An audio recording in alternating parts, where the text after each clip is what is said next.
In our Gospel reading today, from the 22nd chapter of Matthew, Jesus addresses the paying of taxes. Then the Pharisee went and plotted to entrap him in what he said.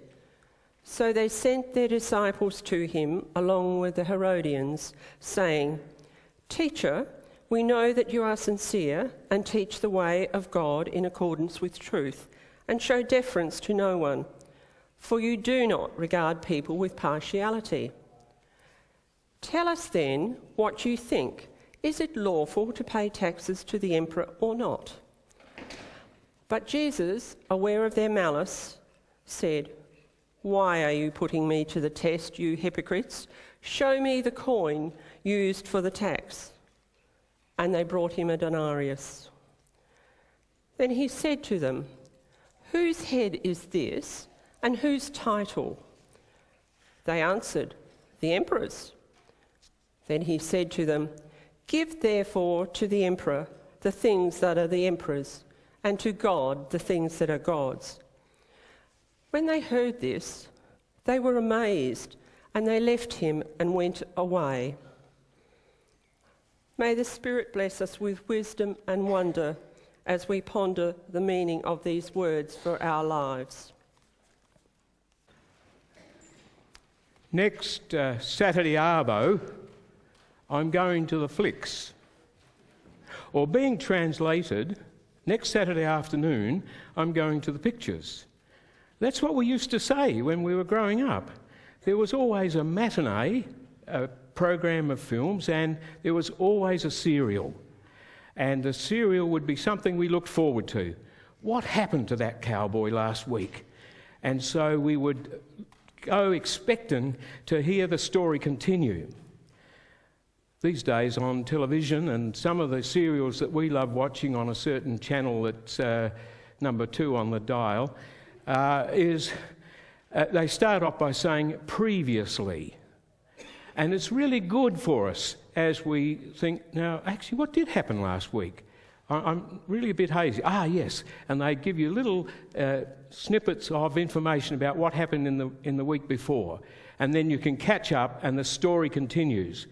Well, it's a bit like that in our gospel today, because twice now we have heard that the authorities, that is the religious authorities, were out to trap Jesus.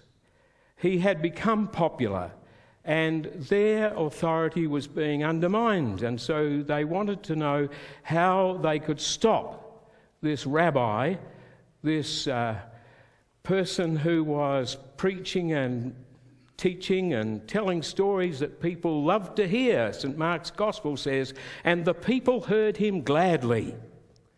I think it's a wonderful statement. They heard him gladly. He was on their wavelength. And so last week, the story that we heard was a wonderful story about how Jesus really was wanting the kingdom to be open to all. And that's what he proclaimed. The good and the bad alike were welcome at the feast. And so we have this story continuing where the authorities now are really quite serious about stopping Jesus. So they have a meeting. This Jesus is really a pretty good wordsmith. Let's try and get him on some kind of grammatical thing. And so they sought to find out what it was that would get him. What is the thing that people hate the most? Tax. So, if we ask this question, to which whatever reply he gives, he's going to be offside with either the people for whom he is so popular or Rome. Is it lawful to pay taxes to Caesar or not? That was the classic question, which incidentally I think has often been misquoted, and I'll come to that in a moment. But that was the question. And so the classic answer is given. Render unto Caesar the things that are Caesar's, and to God the things that are God's. They hadn't trapped him. It was an answer that was brilliant. But what does it mean? What does it exactly mean? Because Jesus had taught and had come through the Jewish tradition that all was God's. You may remember at the East End market, the facade over the market said, "The earth is the Lord's and the fullness thereof." Not the earth is the Lord's and bits of it, but the fullness thereof. Now this text, "Give to Caesar the things that are Caesar's and to God the things that are God's," has been used as a justification for separating church and state. The church is about spiritual things, and so we come out of the world to escape from the hustle and bustle of ordinary life. We mustn't raise our voices against the government because we are rendering to God the things that are God's. This text has been used to justify the silencing or the attempt to silence the voices of the church. We all know that over the years politicians have used this kind of text to try and tell the church to be quiet. Get back into your box. You're only interested in spiritual things. But there's also a time when the money changers' tables need to be overturned. You remember that story in the Gospel according to John. And what were the words that were used?